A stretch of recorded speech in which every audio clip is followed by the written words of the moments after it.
going to introduce the next panel, which is on innovation, entrepreneurship, and social responsibility. And the moderator for this panel is Amrita Tripathi, who is founder editor of the Health Collective and a partner at the Collective. She has 18 years of work experience in the media and as a published writer. And she's written several novels on the darker side of urban realities, and she has co-authored the Mindscapes series on books with leading psychologists on mental health and suicide. So I'm going to invite Amrita to the stage now. Amrita. Thank you. I think competing with tea and coffee is not the best idea, but we'll try. I think we can bring your caffeinated beverage of choice here. I'm going to just share a few thoughts as we invite our esteemed panel together.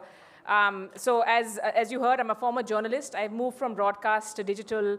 My latest stint was in tech. I'm a two-time founder working in the space of mental health, but also women and leadership in the most recent avatar. So impact and entrepreneurship are really at the heart of what we do.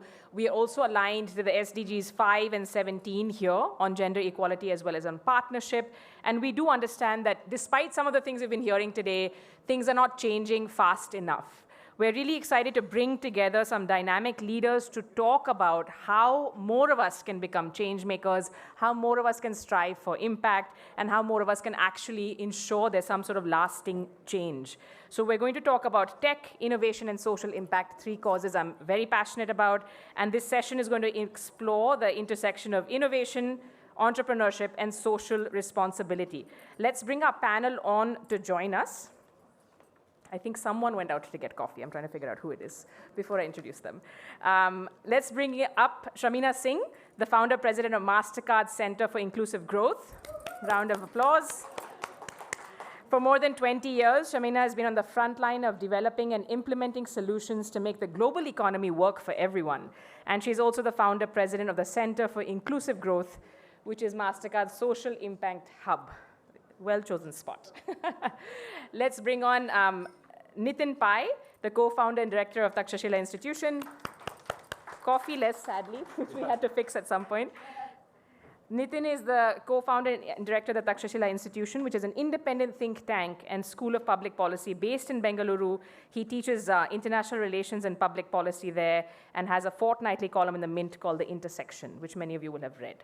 We also have incredible leaders, making really responsible for impact on the ground. Murli Vulaganti calling you up, the founder and chairman of People Shores, which is a public benefit corporation to empower underemployed young adults in underserved communities in the US. Yes. I think we did lose some people to that coffee and tea thing. I think the timing has been such. Murli is also founder director of Rural Shores, which is a social enterprise he established 12 years ago in India, so a predecessor to People Shores. And Kalyan Akipedi, who's been doing some incredible work. He's the founder of Proto Village in India. Round of applause.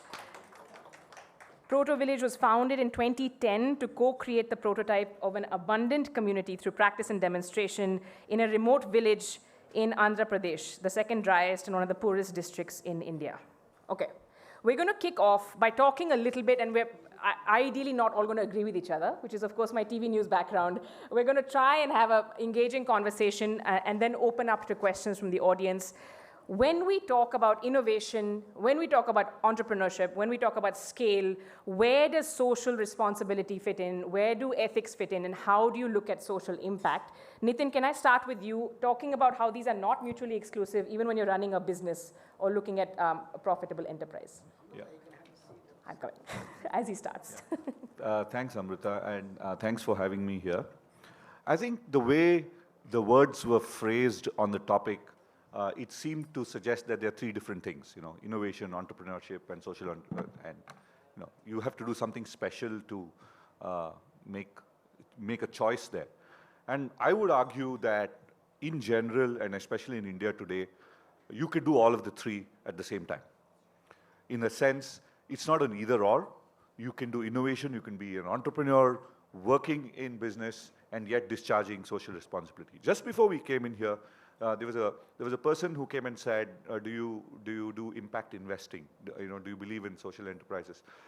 Several years ago, one of my students said he wanted to start a social enterprise. And I said, what does it mean? He said, oh, we're going to work with this group and we're going to bring these products into the market. The return on investment is going to be lower than what you would normally expect, but this is for a good cause. I said, do you think that Infosys Technologies is not a social enterprise? I mean, it's in every way a social enterprise that small company is. It works at scale. So the larger point is, these are okay. I don't think we have enough time to go into this, but these are not mutually exclusive categories. You could work full time in your job. You could run your business. You could run your nonprofit and do all three of the above, right? So please do not feel that you have to sort of throw away. You have to do sannyas to do social enterprise or social good. You don't need to. Right? Effective altruism, there's a movement which is out there in the US, I like it, which basically says that, look, if you're good at making money, make money and give that money away to people who can make a difference in society. That's one way. The other way is, for example, what happens at Takshashila. We produce about 1,000 students every year, and these people do a graduate program in public policy. They are people like us, working in companies, working in educational institutions, working in media, and they take up a non-profit, they learn something about public policy and then go out to make a difference while they are working. So they have a full-time job, they have a full-time family, and then they can do social good. And I think India today allows you to do that. I'll just rest it there. I'll leave some tantalizing questions open so you can ask me when. Perfect. I think the other thing we have seen, and I was talking to the panelists before this session, in a country like India, where you just heard we're, of course, the biggest population, every challenge is a big challenge. Sometimes that can put people off when they want to be change makers, so really important to build on what Nitin is saying, Shamina. We can actually have more of an impact than we think. Can you talk to us a little bit, though, about what does that mean concretely when you're looking at sustainability, when you're looking at scale, and some of the examples you might have seen over the last 20 years? Sure. Thanks, and thanks for having me here. If MR is not in the room, he should be in the room because he's the one who, oh, there you are, MR, okay. And Sanjeev, and all of the, hello, Sanjeev, all the Indiaspora team. We've been big fans of their work for so long, so I'm really glad to be here. Here's the thing about innovation, entrepreneurship, and social enterprise. As Nitin said, they're not mutually exclusive. They're actually three recipes, three ingredients of the same recipe, which is impact. And it's impact at scale that's sustainable with a business model. That's, I think, where we're all trying to, what we're trying to achieve and where we're trying to go. Now, the trick is each of us has a different muscle to lend, a shoulder to bring to the wheel. You'll have some from the social sector who bring that component. You'll have some from private sector, which bring different components, some from academic, some from media. But the point is that unless they're all working in tandem, using their complementary skill sets to bring all of their assets to bear in greater service of people and the planet, then you end up with niche nonprofits, niche issues, niche named things that don't necessarily add up to more than the sum of their parts. And I think the goal that we're trying to figure out is how are we using our energies, capability, talents, capital in concert so that the impact is larger than where we started. That's fantastic. Thank you so much. And let's talk a little bit to Kalyan and Murli about this, because both of you have chosen different challenges. Both of you have managed to harness different collaborative relationships as well. Murli, talk to us a little bit about the underserved communities you're working with. And one thing you had said, which is really interesting, is that there's so much untapped talent. How do you look at this? How do you unlock that? How does it scale? Sure.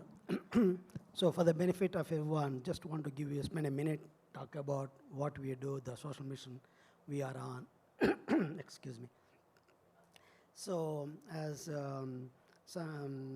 Amrita briefed before, we basically run a social enterprise called People Shows in the US.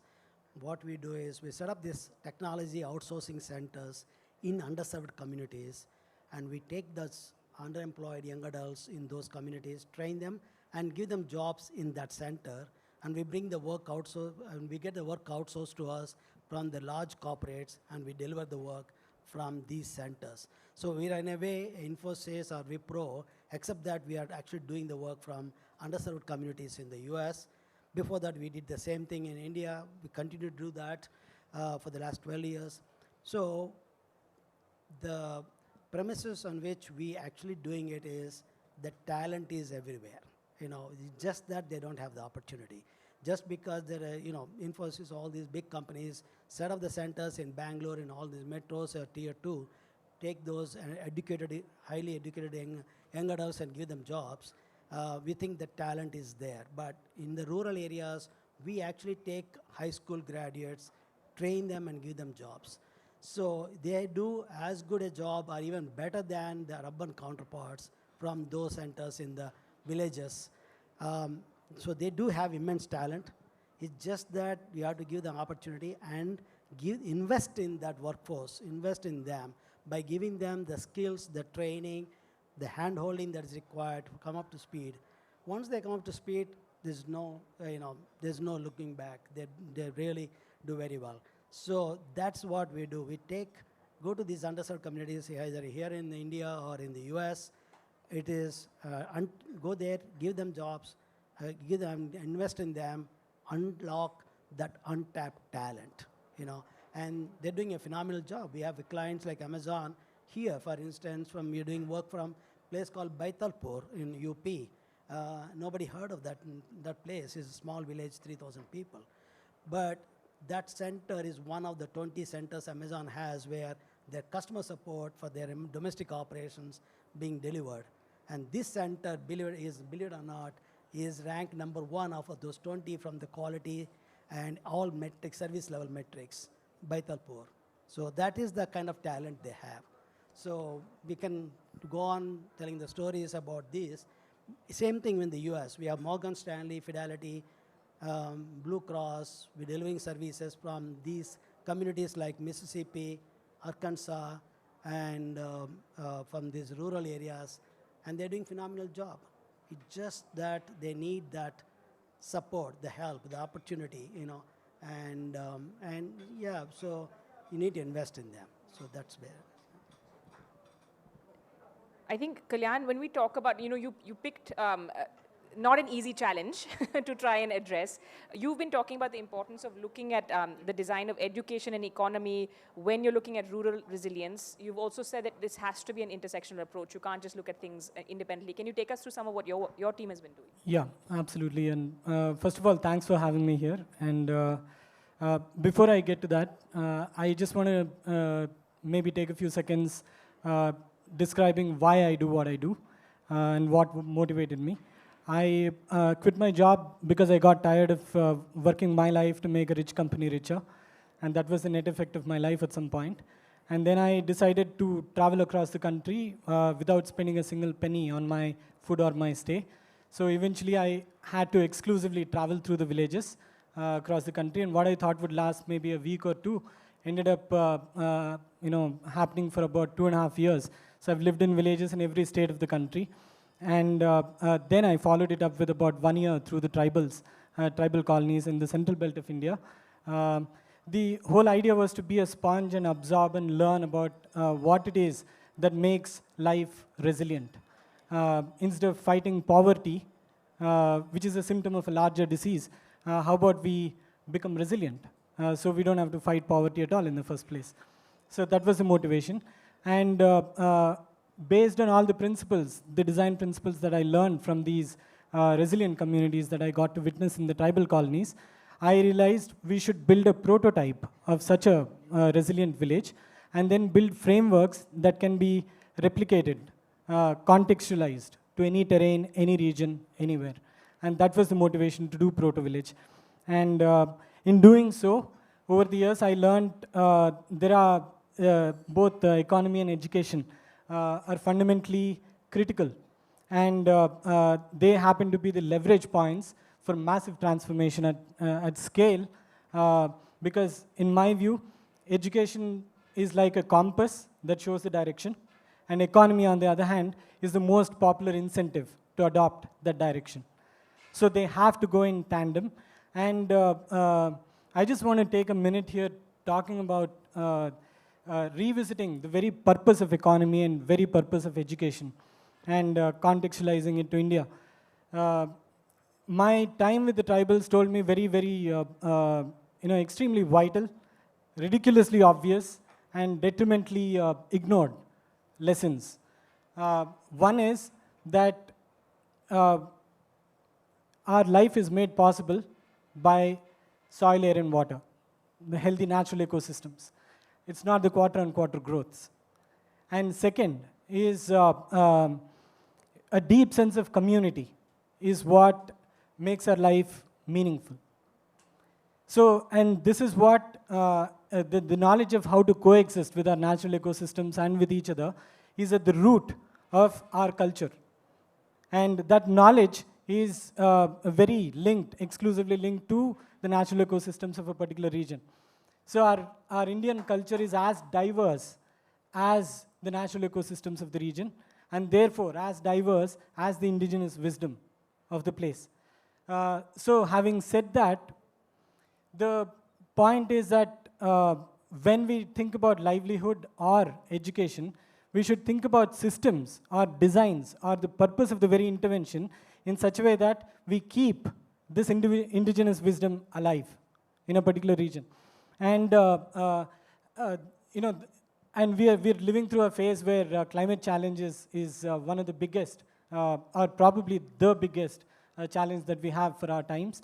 And if we just look at livelihood as a means to enhance the income of a family, it's not going to cut it.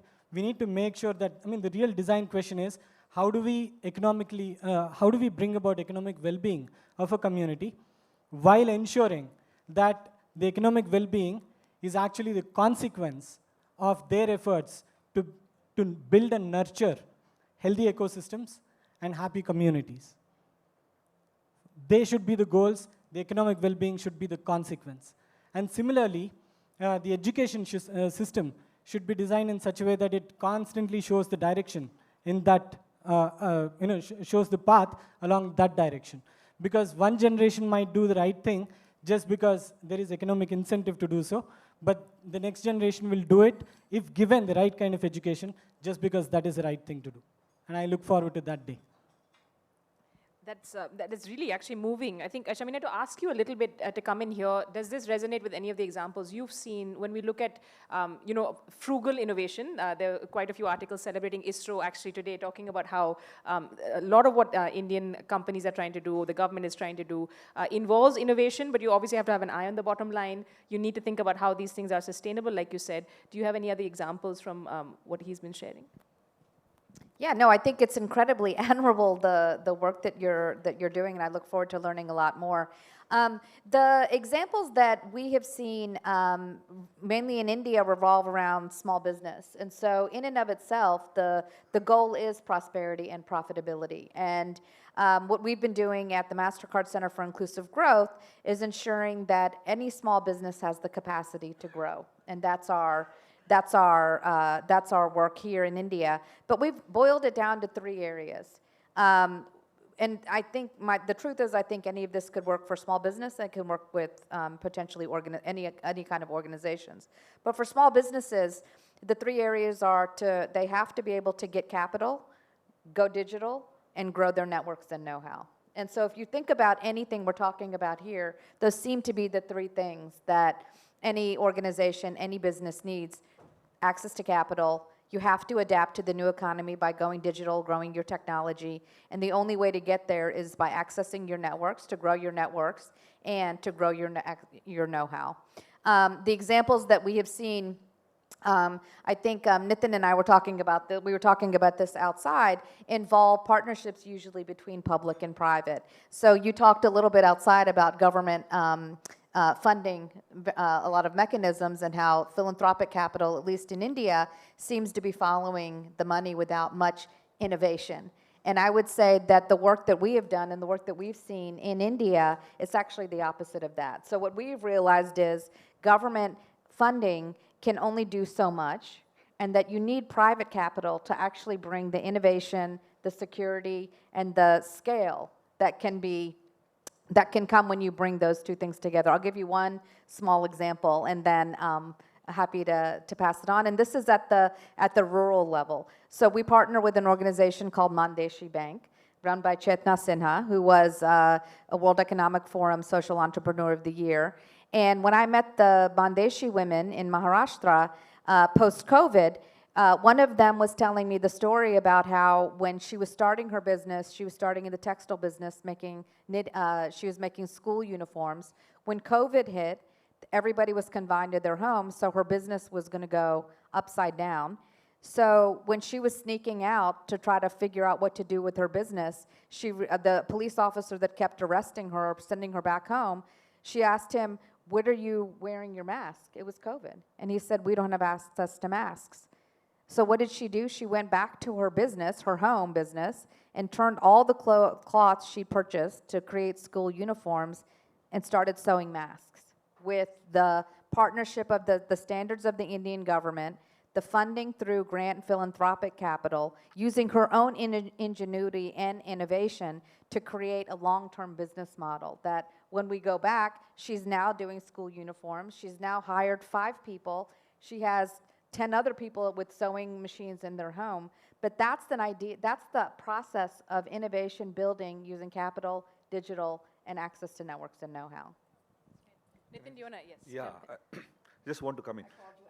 Yeah, it's all right. You know, we're not in disagreement on this one. I know. But I wanted to make a larger point, right? India is not a multiple choice question, right? The correct answer in India very often is all of the above. So you do need social enterprises, you do need small businesses, you need medium-sized businesses, you need large businesses, you need businesses which employ tens of thousands of people, you need businesses which employ 0 people and a lot of robots, right? All answers are correct answers. The problem we have very often is of a monoculture developing because of what I would call development fashion, right? 15 years ago, there was this whole fascination with jugaad or frugal innovation, right? It's just because there were some people with limited resources, with limited exposure, limited opportunities, building stuff which worked for them. It became, celebrated as jugaad, as Indian innovation. It's not. It's just because this guy didn't have access to 3D printers that he was building this. Right? Now, if you have access to 3D printers and you can make 3D printers available to a lot of people, a lot of different solutions will come about, right? So I think it's very important for us not to sort of idolize and celebrate development fashion just because it happens in a unique way in India, right? Jugaad is not innovation. Getting an IIT graduate or a Stanford graduate to build yet another coconut plucking machine is not necessary, right? There are a lot of people building coconut plucking machines, and they're doing pretty well, right? Why don't you do something else, which you have the resources for, right? If you're in Stanford, you have a lab which a guy in a small engineering college in an Indian town doesn't have. So why don't you use a lab to do the stuff that you can? Why are you trying to compete with a guy building a coconut plucking machine, right? So that's number one. The second is, which is the current trend which I see, is especially in the area of corporate social responsibility in India, among Indian companies, right? Do you know that the government requires companies above a certain size to mandatorily invest 2% of, no, not invest, give away 2% of their profits as corporate social responsibility? It's a tax. I mean, the government ought to be collecting tax and doing what it needs to do. But here's the government saying, oh, 2%, go and put it in corporate social responsibility. And you know what happens? I've looked at the numbers. Where do the corporates put their money in? They put their money in exactly the same budget heads as the government. So I'll use that metaphor which I said I won't. It's like a bee sitting on the bottom of a mouse sitting on the bottom of an elephant, right? The government is the elephant. It spends 50,000 crores on, let's say, rural development. And here's this company investing 5 crores of its CSR money on rural development. It does not make a difference to the elephant. It does not make a difference to where the elephant is going or what the forest is doing, right? So I think it's important for people like us who are more privileged than anybody else in this country to apply our mind and say, where is it that we can make our privilege work? Can I now build a world-class science museum or can I build a world-class art gallery with my CSR money, with my philanthropic money? Because a government of a poor democratic country cannot put money in building a museum. It cannot go around and protect heritage buildings, right? Because heritage buildings, I mean, if it's 1,000 or 2,000 years old, yes, the government will protect it. But if it's 100 years old, in most countries, cities, you would protect these buildings. In India, you don't, because they are not old enough, right? So why don't you put philanthropic money to protect these things? So there are uses of money, of resources, of innovation and entrepreneurship beyond what is development fashion. It requires us to think about outcomes and invest accordingly. I'm just amused at how most Indians in the room would not think a 100-year-old building is a heritage monument, but thanks for that. Okay, I'm going to ask one last question on that note and then open to the audience for questions. So if you have a question, please start putting your hands up so we can keep track and let you catch your flight on time, which I think is also a priority. Kalyan, when we talk about, like, for example, what Nitin is saying, that people have these ideas of where the money should go, they're adding on budgets to where the government is already, budgeting. When you look at something like this, you're talking about a resilient village prototype. So if somebody said big picture rural development, your project might not be the first thing they're thinking about. But tell us where you've reached, how you got there, and how far you are from this prototype. Well, first on the CSR bit, I honestly don't know much about it. The thing is, we've been blessed with partners, a couple of funding companies that have vowed to not interfere with the vision. And that was one of the conditions on which we accepted the funds as well. And they've been very kind in that respect, so we've had no problem. And I don't know enough to comment on the larger scene of the CSR, but I think I would always guess that people on the other side, they're nice individuals with good intentions, but I think the overall social sector would require frameworks that need to be taken, and funds need to be able to reach those frameworks so that scale happens in a reasonable way. And when I say reasonable, in a way that is good for the long run. Having said that, about the prototype itself, we are probably a few months away from declaring it a complete prototype. But before I say that, I want to share the definition of resilience. So I've learned to call a community resilient when all the inhabitants practice harmonious interdependence and employ ecologically sustainable means to achieve self-reliance over 9 basic needs: food and water security, shelter, clothing, healthcare, connectivity, energy, disaster management, economy, and education. So all of these things have to be. And now I'm happy to say that we're almost there, just a few months away. And lots to do, obviously. And besides all this, we also have a skateboard park in this remote village. And the kids are completely self-taught, and they're so good at it, they've got state and national level medals. A couple of them have participated in the national games as well. So in a couple of years, we are going to be implementing these frameworks of education that we've developed and frameworks of economy, rural economy that we've developed in a dozen villages around Proto.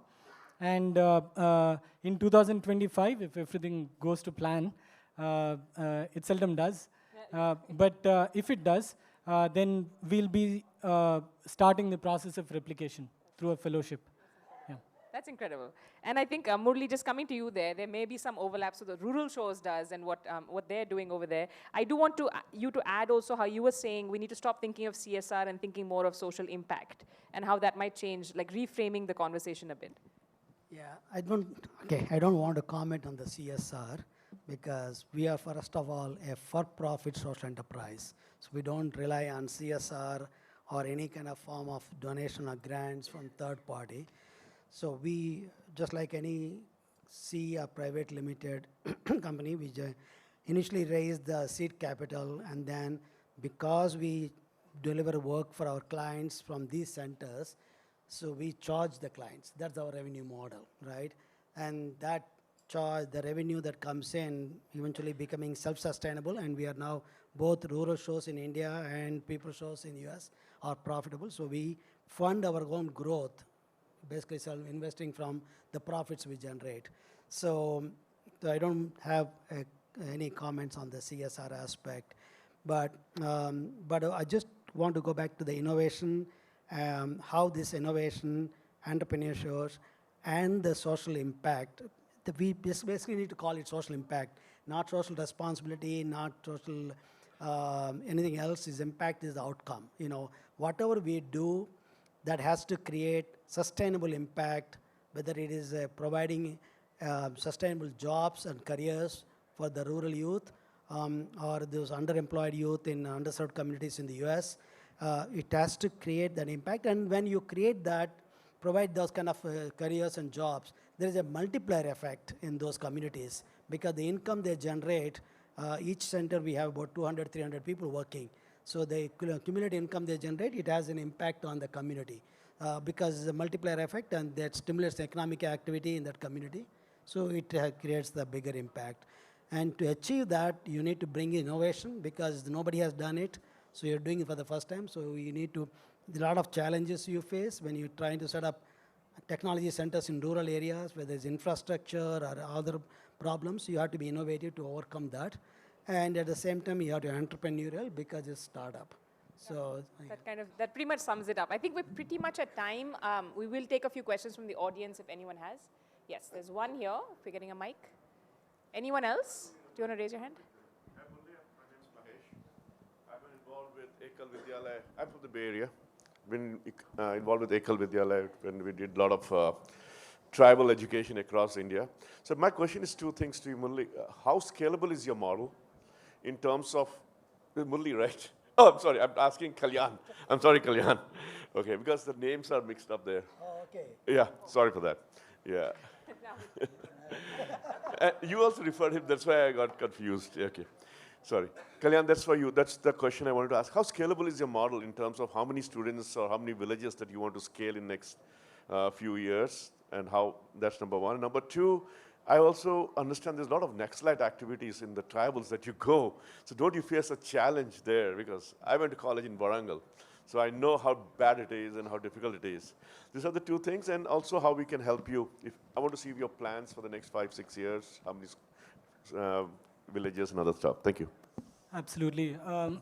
I'd like to start with the Naxalite part because that's the most exciting thing. While traveling in the Sundarbans, and I stayed there for almost 4 months, I almost got recruited into the Mao thing. So it was interesting. I almost did, but just managed to get out. So not get out, but I just did not get in, just to be safe.